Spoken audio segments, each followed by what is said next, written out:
On this day in Seventh-Day Adventist history, April 23, 1886, 18-year-old Kenichi Nozaki, a Buddhist agricultural school graduate, boarded a small steamship in Yokohama, Japan in 1904, and he headed to the United States. Now, he was going to study advanced farming methods.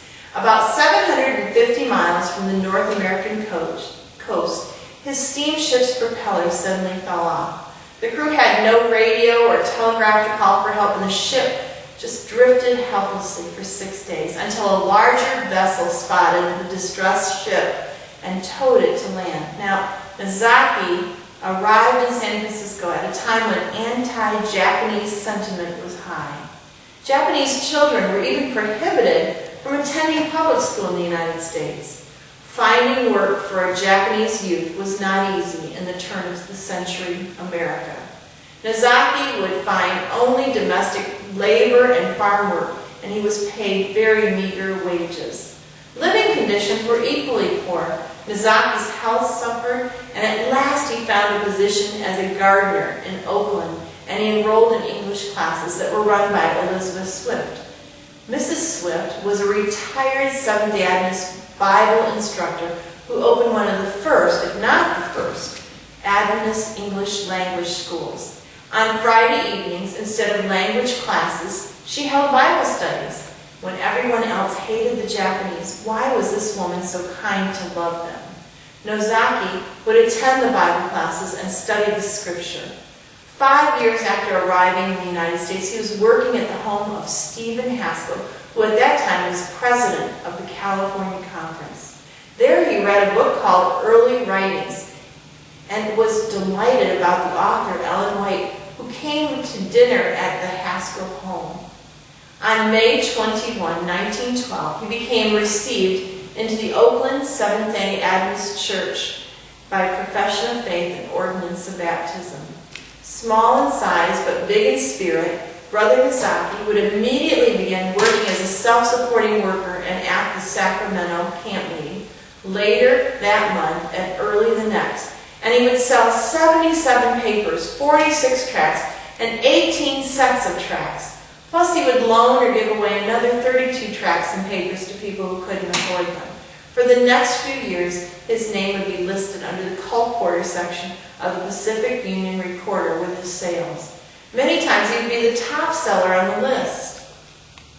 A story he relates in 1914 was when he was in the south part of San Francisco and he had received permission to visit the rooms of a Japanese hotel and offer his literature for sale. At one door he knocked, and it seemed a voice had clearly said to him, "Come in." The occupant, a man of middle age, seemed surprised to have his door open. He said he had not heard anyone rap at all on the door, and he was delighted when Brother Nozaki told him he was a missionary.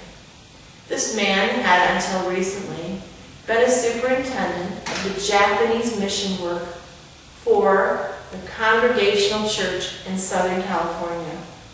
He purchased several books and pamphlets. He secured several tracts, and before Brother Nozaki left, they had prayer together. In 1922, Brother Nozaki was called into the ministry and worked with Elder B.P. Hoffman in Oakland, San Francisco, and in February of 1926 in Mountain View, California. It was also during this time that Brother Nozaki became Elder Nozaki. He married in 1923 to Fumako Takeki, who had served as a secretary of the mission superintendent in Tokyo. To this marriage, they had at least 2 daughters, Esther and Mary, and 1 son, Joe. The Nozakis made their home in San Francisco, and Elder Nozaki would hold Bible studies once a week, the results of meetings held at the Japanese language school.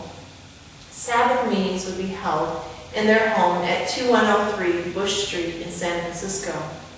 This is where they also did Bible studies. They went out for their literature distribution and their other Christian work. In 1930, Elder Nozaki would enter the conference offices with a smile all over his face. "Good news for you, Elder Haynes. The Japanese church has made its ingathering goal, and we are not through yet." We are going to more than double our $10 per member goal, Elder Nozaki stated. We don't believe in bringing people to church who are not workers in the Japanese church. By 1937, an active church organization was going with the Japanese in San Francisco. A faithful membership of 60 people met weekly. Things would change in 1942. The Nozakis and many of the Japanese believers of Mountain View and the vicinity would be interned at Heart Mountain, Wyoming. Elder Nozaki would not let something like an internment camp stop his witnessing. By late August, he had people ready for baptism, and he would receive permission to leave camp for a few hours for the purpose of baptizing his new converts. 2 officers from the camp would go with them to the Monrovia Church, where 10 would be baptized, and 7 more would be soon ready for baptism. But he would not be the only worker. When early in the March of 1844 he was able to make a trip to Washington, D.C., his wife carried on the work in the camp, holding meetings, Bible readings, and printing the Sabbath school quarterlies. 4 more had recently been baptized. After the war, the Nozakis would once again establish a home church on Post Street in San Francisco. Just a small nucleus of members came back to the area, but soon the group would grow and a new church was needed. During the war, the American-born children of the Japanese immigrants fought so valiantly after the war in the United States, and the government decided to allow their parents to become naturalized citizens. To prepare for this citizenship, the Japanese were required to study in the United States, the Constitution and the laws, but no textbooks for Japanese. As a community service, Elder and Mrs. Nozaki translated the American text into Japanese and printed more than 600 copies.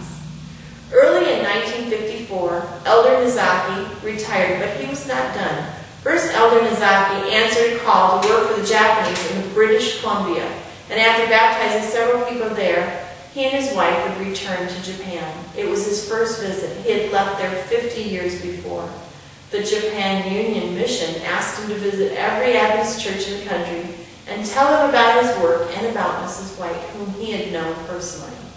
He would give Bible studies in the hometown of his wife in Kachi, and after 2 months, 13 people were baptized.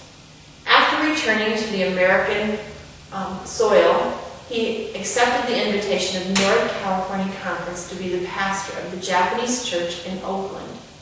He could not get his mind off of Kachi, and when the call came to be their first pastor, he gladly accepted the call, and at the age of 73, he returned to Japan. He prayed to God for 25 souls during his stay. He would have the privilege of baptizing 37 during his 3 years there.